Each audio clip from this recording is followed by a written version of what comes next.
Salamat sa Panginoon. So, inanyayahan ko po ang bawat isa na uh, open your Bible in the book of Ecclesiastes. No?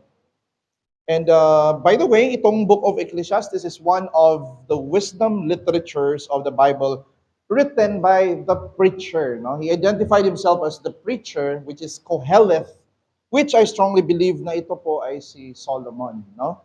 Because all the details of the king, the description about this king pertains to no other king in Jerusalem than King Solomon. So, ang layunin ni Koheleth dito sa Book of Ecclesiastes is bigyan tayo ng malinaw at tapat na larawan ng buhay dito sa makasalanang sanlibutan.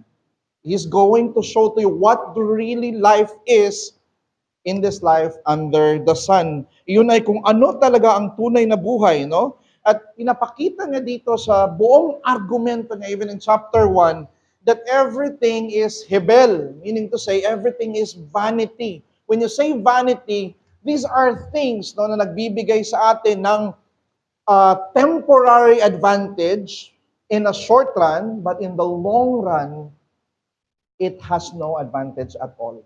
No? So yan yung gustong ipakita ni Koheleth dito. At babasahin muna natin ulit no, itong text ng chapter 5, verses 8 through 10. And here's the word of the Lord. If you see in a province the oppression of the poor and the violation of justice and righteousness, do not be amazed at the matter, for the high official is watched by a higher, and there are yet higher ones over them. But this is gain for a land in every way. A king committed to cultivated fields. He who loves money will not be satisfied with money, nor he who loves wealth with his income. This also is vanity. May the good Lord bless His holy word. You know what mga kapatid, itong public funds is the people's money. It came from the taxes of the people. Now, last September 2025, I'm pretty sure na familiar kayo sa nangyari nung year na yon at yung month na yon, because during that time, si Diskaya, Alcantara, and Bryce Hernandez ay nagsubmite sila ng sinumpaang salaysay or sworn affidavits and testified na itong mga katiwalian sa likod ng flood control projects ay hindi lamang ginagawa ng isang individual. Ayon sa kanilang testimonya ay maraming mga opisyal sa DPWH, mga kongresista at maging ilang mga senador ang sangkot at nakinabang sa mga tinatawag na ghost projects, right? At ayon kay Senator Panfilo Lacson, batay sa ulat niya sa tribune.net.ph, it is estimated, humigit kumulang, 118 billion pesos na ang nawala mula noong 2016 dahil sa mga proyektong ito. Now, this corruption deeply affects everyone, pero ang higit na naapektuhan ay ang mga mahihirap na nakaranas ng matinding pagbaha, pagkasira ng kanilang mga tahanan sa mga bagyo. And one of my families are experienced this way back last year, no, doon sa Cebu, halos yung flood lampas sa kanilang bahay. Maging mga magsasaka na paulit-ulit na wala ng ani dahil sa pagbaha. Now, truth na ang government hierarchies, itong mga bureaucracia sa government, itinatag sila ng Diyos para ma-ensure yung stability and order, maging ang greater welfare ng mahihirap, right? But here in Ecclesiastes, dahil nabubuhay tayo sa fallen world, nabubuhay tayo in this life under the sun, kadalasan ang kabaliktaran ang nangyayari, no? It's a fact of life na nagko-contribute itong mga hierarkiya sa government upang palalain ang kondisyon at pang-aapi sa mga mahihirap. Kaya ang main message natin for this afternoon is this: ang kasakiman, no, ang sumisira sa kaayusan ng pamahalaan. Ngunit itinuturo ng Ebanghelyo ang pag-asa ng isang sakdal na kaharian na pinamumunuan ng isang sakdal na hari, ang ating Panginoong Hesukristo. So two things ang titingnan natin for this afternoon. Number one, titingnan natin the disorder greed brings to human government. And number two, titingnan natin the vanity greed brings to human hearts. No? Yun yung dalawang bagay. So, marami ang nagsasabi that this world where we live in is a beautiful world. Right? It's a perfect world. What a beautiful world, sabi ng isang kanta, no? And Kohelet here wants to remind us that this is an ugly and fallen and sinful world, no? And this is not the world that we desire to live forever. That there is a better world, not under the sun, but somewhere beyond the sun, kung saan hindi na mananahan itong pang-aapi, no? Or itong pangwalang katarungan, itong kasakiman ng tao, hindi na siya mag-dwell forever. Now, in chapter 3, verse 16, dito sa Ecclesiastes, we see that Kohelet talks about the wickedness in the place of courtroom. Pinakita niya, even in the place of justice, merong wickedness, pinipervert yung justice, and ino-oppress yung mga mahihirap, right? Kung saan ang hustisya ay binabaluktot. In chapter 4, Kohelet talks about the oppression and injustice everywhere as he observes the life under the sun. And the sad thing is, he sees no remedy to it at all. Ang mga mahihirap ay inaapi at walang masumpungang tagapag-aliw at tagapagligtas to rescue them from their oppression, so much that he said that in this life, this real fallen world, mas mabuti pa ang mga patay kaysa buhay. Kaya ang mga patay, sabi niya, hindi na nila makikita ang masasamang ginagawa sa ilalim ng araw.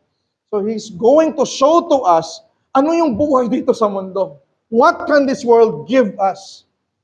Forget about God. Let's say God did not, let's just look at this fallen world. Parang gusto niyang ipakita yung picture lang talaga dito sa buhay under the sun and contemplate upon it. Yun yung gusto niyang ipakita. Now here in chapter 5, bumalik si Kohelet sa tema ng oppression and justice and injustice. And he is now connecting it to the government bureaucracy or hierarchies na siyang nakikita niya na nagkukos ng deeper oppression sa mga mahihirap at inosenteng mga tao. Now, let's look at number 1, the disorder greed brings to human government. No? Bakit greed ang nakikita ko dito? Because it's connected with the following passage, and the theme here is related to greed, no? So if you see in a province the oppression of the poor and the violation of justice and righteousness, do not be amazed at the matter. So sinasabi ni Kohelet dito na sa mundong ito na bumagsak sa kasalanan, hindi na dapat ikagulat ang pag-iral ng pang-aapi at kawalang katarungan. Do not be amazed at the matter, no? He cautions them that although injustice and oppression is something that we should not tolerate or should not accept, right? But it is something that we would expect. Kasi buhay dito, this is a fallen world, no?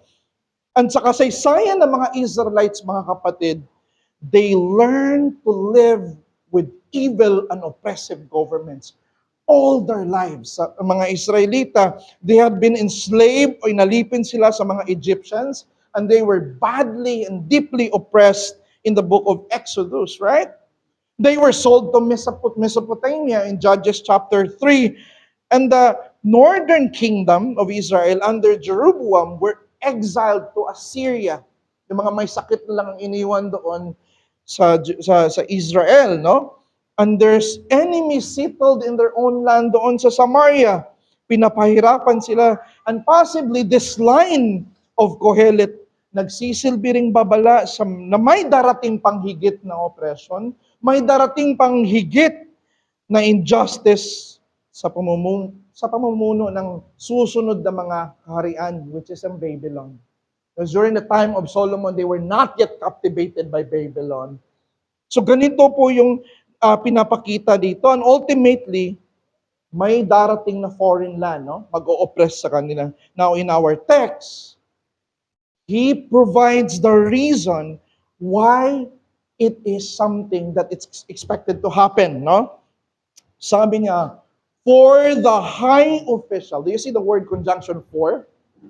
Which implies the reason, no? Kung bakit may oppression, merong tinatawag na injustice. Sabi niya, because the high official is watched by higher, and there are yet higher ones over them. So parang sinasabi niya, because each level sa hierarchy ng government ay mayroong mga corrupt officials na pumipiga sa mga mas mababa pa sa kanila all the way down to the poorest citizens. We know that the end of government is good, no? In-establish ng Diyos for the good of the people. We know that, in fact, ang mga officials sa government, kinonsider pa ng Diyos, Romans 13, as the minister of God, right? Kaso lang, nabubuhay tayo sa fallen world. And these people are driven by greed, no?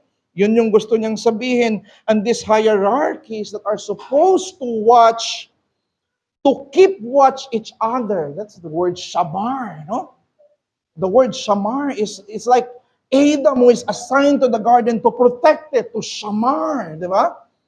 To protect the garden. So, dapat ganun dapat yung mga officials sa government that they should keep watch of each other para ma-ensure nila na magawa nila yung kanilang mission, no? To ensure their common goal na maitupad ang batas, mapangalagaan ng bawat citizen, at magwardyahan ng karapatan ng tao.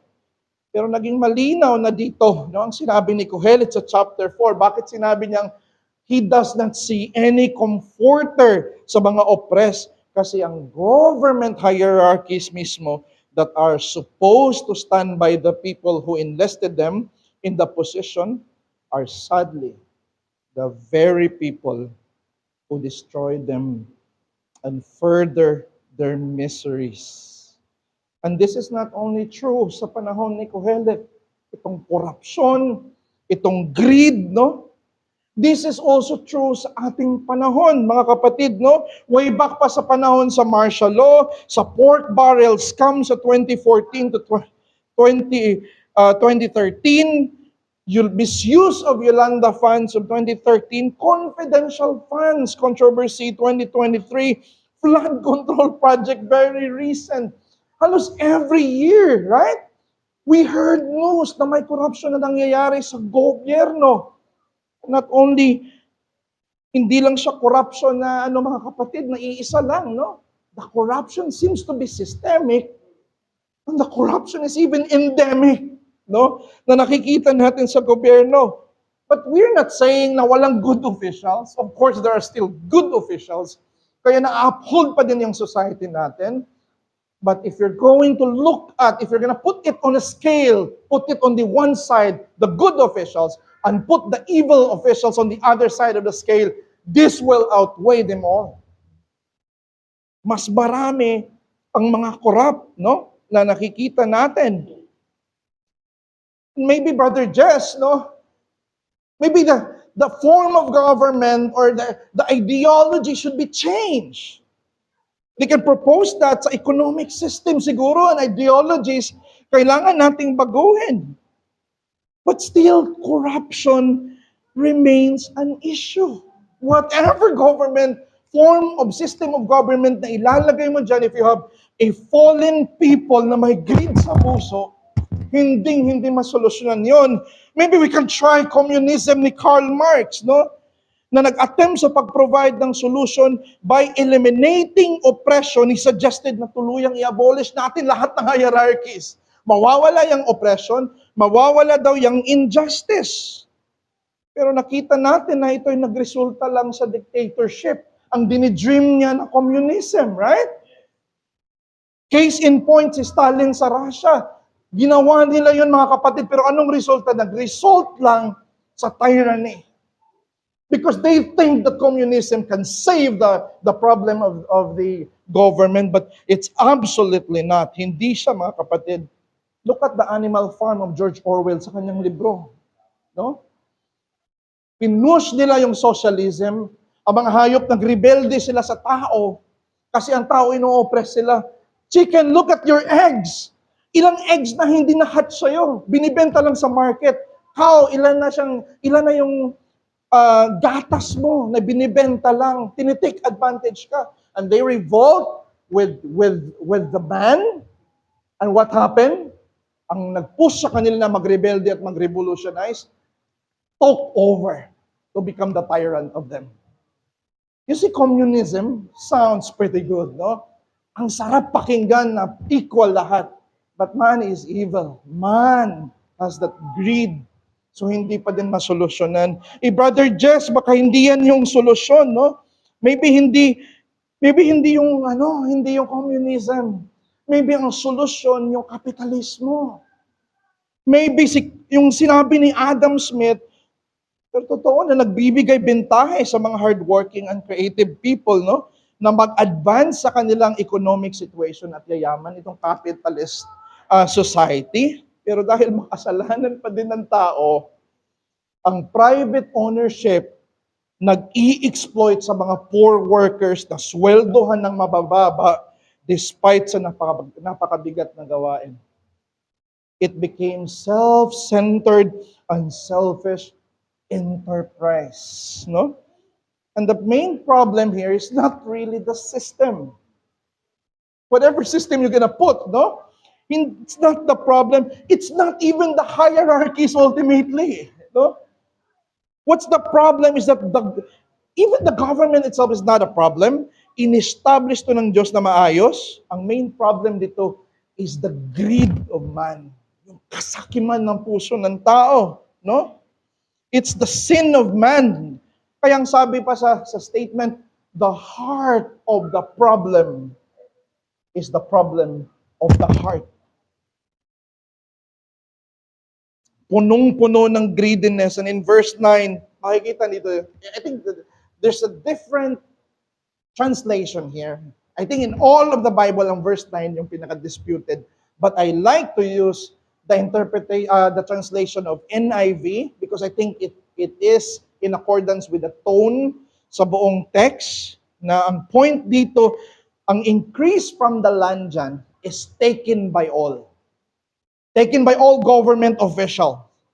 And the king himself profits from the field. It means to say na ang ani ng lanang mahihirap is taken advantage by all, and on top of that, ang king stands at the head of the corrupt system.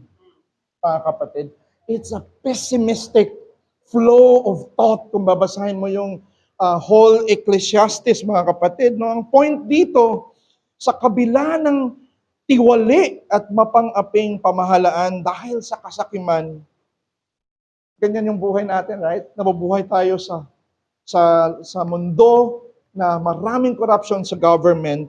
Now, sa kabila ng tiwali at mapang-aping pamahalaan dahil sa kasakiman, ang mga mananampalataya ay dapat mamuhay ng may pagtitiis habang inilalagak ang kanilang pag-asa sa dakilang paghahari ng Diyos. The Israelites who live in Babylon, they live with patience, hoping na darating yung Messiah na magliligtas sa kanila from all this oppression. And in the same manner tayo, nandito din tayo sa bulok na pamahalaan, bulok na mundo, right? Nagtitiis din tayo. In Jeremiah 29:7, but seek the welfare of the city where I have sent you into exile and pray to the Lord on its behalf, for in its welfare you will find welfare. In Isaiah 1:17, learn to do good, seek justice, correct oppression, bring justice to the fatherless, plead the widow's cause. No? We will do this. No? Sa abot ng makakaya, nakikita natin yung kasamaan, katiwalian, everywhere we go. bilang asin at liwanag tayo, ang mga Kristiyano, no? Ipakita natin ito not just theologically, but concretely. We will help the oppressed, we will show mercy to the poor, and provide them hope sa Ebanghelyo na bagamat nabubulok sa kasalanan ang mundong ito, we will be there to preserve and lessen its impact habang nag-aantay tayo sa pagbabalik ni Kristo, mga kapatid. So habang naririnig natin, ito yung challenge, no? Habang naririnig natin ang mga balita tungkol sa korupsyon at mga kawalang katarungan na nangyayari sa ating bansa at maging sa iba't ibang panig ng mundo, nakakainis, right? Nakakagalit. If you're gonna watch the TV, nakakagalit. Malaman mo ilang bilyon ng kinrap, di ba? Nakakagalit. Nasasaktan ka dahil nakikita mo kung paano ino-oppress ang iyong kababayan. Naiinis ka dahil malaki ang porsyon ng iyong pinaghirapan ay napunta lang sa sakim na tao ng gobyerno imbis na magamit para sa pagtulong ng mahihirap at tulungan silang umangat. Ang pagkadismaya natin sa fallen world, when I read the book of Ecclesiastes, I see that Kohelet is trying to disappoint me in this life under the sun para hindi ko isandal yung buhay ko dito sa mundo. No? Para doon ko isandal sa darating na hari na siyang babalik. No? And if you're going to read the book of Ecclesiastes, that will be the impact to you. Everything is vanity. Everything is hebel. No? Ang pagkadismaya natin sa fallen world dahil sa kasakiman ng tao, dapat mag-udyok sa atin na ipalalim ang ating pagkasabik, mga kapatid, sa pagdating ng ating Panginoong Hesukristo na siyang magtatatag ng perpekto at makatarungang pamahalaan. No? Brothers and sisters, bear with it patiently. Hayaan mo ang sakit na idinudulot mag-udyok at magpalalim sa iyo. And every Lord's Day, nire-remind tayo. When we are here, and later we will be in the table of the King, pinapakain niya tayo sa Lord's Supper, right? Ensuring us that one day, you will be with me in my kingdom and sit there in the table. Kakain tayo sa tunay na hari na mag-a-assert sa kanyang dominion, sa kanyang pagbabalik. At ito yung patunay niya that He cares about us. Na kahit sino sa atin na makasalanan, though we are as undeserving or unworthy as Mephibosheth, pero papakainin niya tayo. No? So, mag-trust tayo kay Kristo na siyang babalik dito, mga kapatid. And habang hindi pa siya dumarating, the church is to pray earnestly for kings, no? And for those who are in authority so that we would live peaceably in this life. Habang nag-aantay tayo kay Kristo. Number 2 is gonna be very quick. The vanity greed brings to human hearts. No? We saw the impact of greed to the human government. It oppresses the poor. It shows injustice. And here, sabi dito sa verse 10, siyang umiibig sa salapi ay hindi masisiyahan sa salapi. O siya mang umibig sa kayamanan na may pakinabang, ito man ay walang kabuluhan. So pinakita ni Kohelet na mga oppression at injustice manifested socially sa government bureaucracy ay nakaugat internally sa kasakiman ng tao. So ang ugat sa lahat ng anomalya ay ang sakim na pusong walang pagkakontento. An unsatisfied heart. Niloloko ng kasakiman ang tao na ang pagkamit ng yaman ay magbibigay kasiyahan at kontento sa tao. We know a lot of corrupt officials, kinulong na, ibinalik, kinulong ulit dahil sa corruption, no? Paulit-ulit lang kasi inakala nila na pag nag-increase yung wealth, no? Pag nag-increase ang wealth, commensurate ito sa happiness. Mag-i-increase din yung happiness. Kaya kahit ilang bilyon na yung pera sa bank account, non-stop pa din sa pangungurakot. No? Kasi they found out that maybe a little more million, maybe 12 more billion would make me finally say I'm satisfied. And the more they put riches on their heart, the more they found out that they're still lacking. There's something more that I need, no? Yun yung na-found out nila because the heart is designed by the Maker na walang vanity dito sa mundo ang kayang mag-satisfy ng puso ng tao other than the infinite God, no? Ang Diyos lang ang kayang mag-satisfy yan. You can put all the money, silver, gold, fame, honor, ilagay mo dyan sa puso mo, and still you're not yet satisfied. And Asaph says, whom have I in heaven but thee? And there's nothing upon earth that I desire besides thee. Silver, gold, nay, but thee. Ang Diyos mismo, mga kapatid, siya yung portion ng tao. Yan the only riches the heart recognizes is God Himself. So sinalungat ni Kohelet na ito ay walang kabuluhan, no? Wala bang kabuluhan ng pera? It gives you advantage in a short run, right? How about honor? Yes, it gives you advantage in a short run. But just like a vapor that appears a little time and then vanishes away, ganon siya ka-vanity. Now look at this world of vanity. Look at these things. Career, money, honor, wealth. Look at all of those things. You think that you can bring that to eternal life? No. In the long run, mawawala siya ang kanyang advantage. Kaya hanapin mo yung eternal na Diyos, no? Dinisenyo ng Diyos, ito yung point, no, na ang puso ng tao ay hindi makasumpong ng perpektong kaligayahan sa yaman at karangyaan dito sa mundo. Kaya ang need ng tao, what's the need, no? Ang mga karahasan sa gobyerno at sa mundo sa ilalim ng araw ay nangyayari dahil sa paghahanap ng tao ng tunay at ganap na kaligayahan. And the more he chases it in the wrong things, he is striving after the wind. Sinusubukan niyang ma-chase, makuha niya yung wind after his own clutches, but somehow you realize that it's gone. Because hindi yun ang makapag-satisfy ng tao. Sinong makapag-satisfy infinitely? The Lord Jesus Christ. Even the eternal heart of the Father is satisfied with Christ.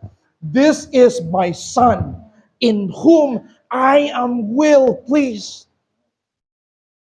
If ang puso ng Ama, the eternal, infinite, is filled with joy and delight to His Son, now your heart will also find satisfaction in Him, because as our song goes, He is the fairest of all 10,000s.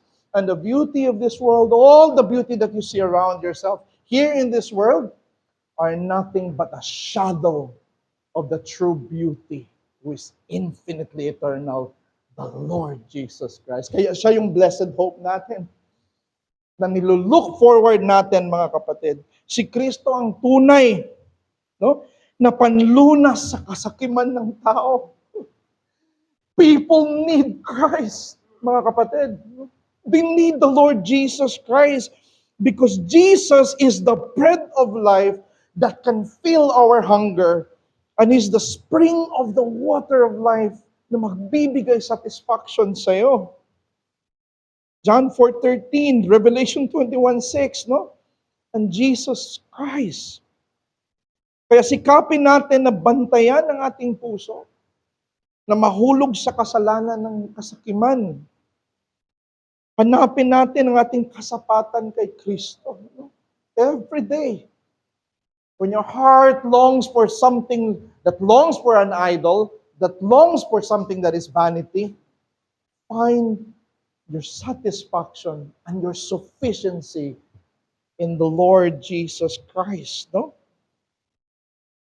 Hanapin natin ang kasapatan kay Kristo at ipanalangin natin na makapasok ang Ebanghelyo sa larangan ng politika because the heart of men can be changed by the gospel. Can be changed by the gospel. Kaya every Sunday we pray for governments, for government officials, for kings, for president, right? That's what we do as a church. Kasi hopeful tayo na ang gospel kayang magbago sa kanila. Hindi man mawawala ngayon ang pang-aapi at katiwalian.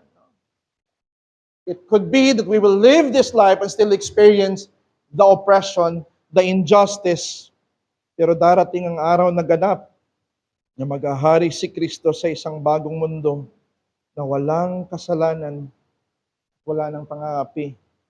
To end this, let me talk about the story of a book that has changed my life in a significant way.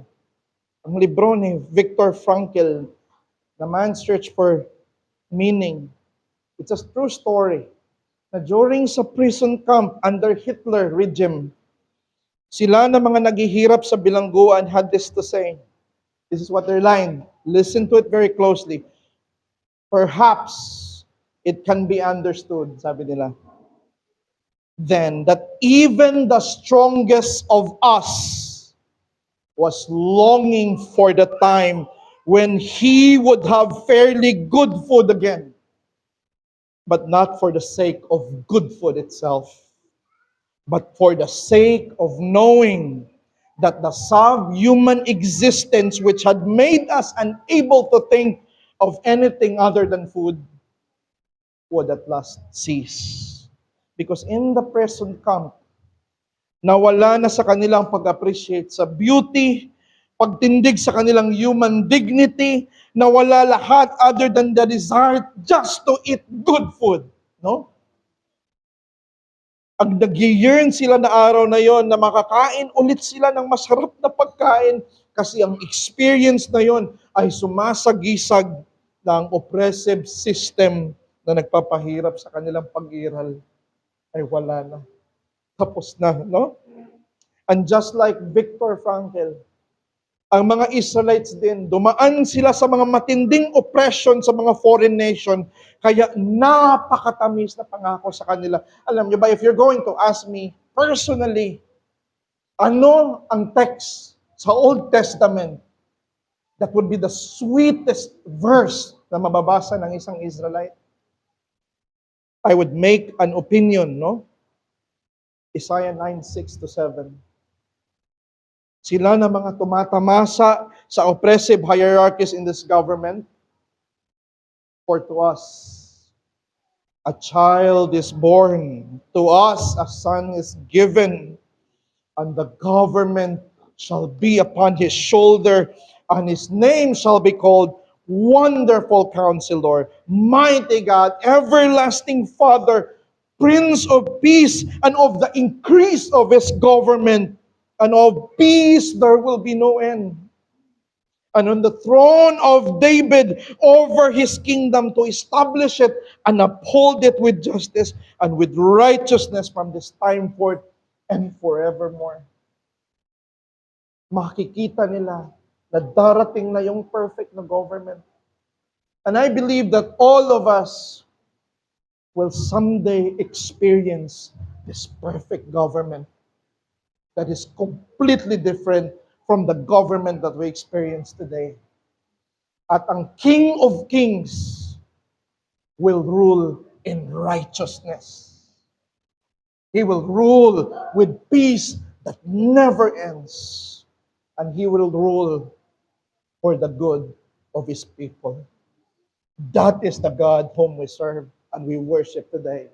What a Savior. Let's pray to the Lord. Oh, our Father, in this life, Lord, we may have earthly lords and earthly masters, but you alone is our King. You alone is our hope. And even though there are things in this world, Lord, that oppresses us, that hurts us, that gives us worries, but we know that you're in control, that you're the Lord of and King of all the universe. And we long, our King, that you establish your kingdom. Let your kingdom come from heaven on earth and establish your lordship so that there will be no more oppression, no more injustice, but all will bow down before the King in all glory. Our greatest joy is to have you back, Lord. Maranatha. In Jesus' name, amen.